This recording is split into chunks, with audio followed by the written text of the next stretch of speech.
10 સફરજનની મૂળ કિંમત 9 સફરજનની વેચાણ કિંમત બરાબર હોય તો નફો કેટલો થશે?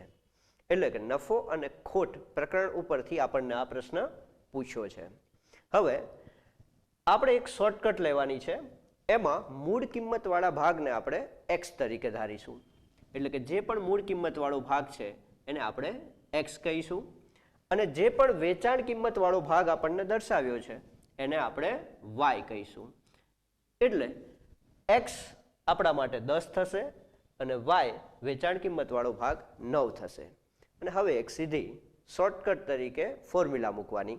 ફોર્મ્યુલા છે એક્સ માઇનસ વાય ભાગ્યા વાય ગુણ્યા 100 અને જે પણ જવાબ મળશે એ આપણને ટકામાં મળશે.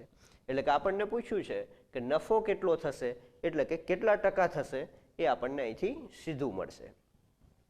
હવે જોઈએ તો એક્સ તરીકે આપણે શું લીધું તો મૂળ કિંમતવાળો ભાગ એટલે કે 10, વાય તરીકે વેચાણ કિંમતવાળો ભાગ 9 ભાગ્યા વાય એટલે આપણા માટે 9 છે અને ગુણ્યા 100 જે પણ જવાબ આવશે એ આપણને ટકામાં મળશે.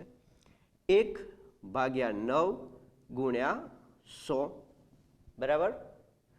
હવે 100 ભાગ્યા 9 એવું કહી શકીએ અને 100 ભાગ્યા 9 એટલે 11.1 જે પણ મળ્યું એ આપણને ટકામાં મળ્યું. તો આપણને આ જે ભાગ છે 11.1 એ શું છે તો માગેલો નફો છે. એટલે આપણે એવું કહી શકીએ કે 11.1 નફો અહીંયા થાય છે.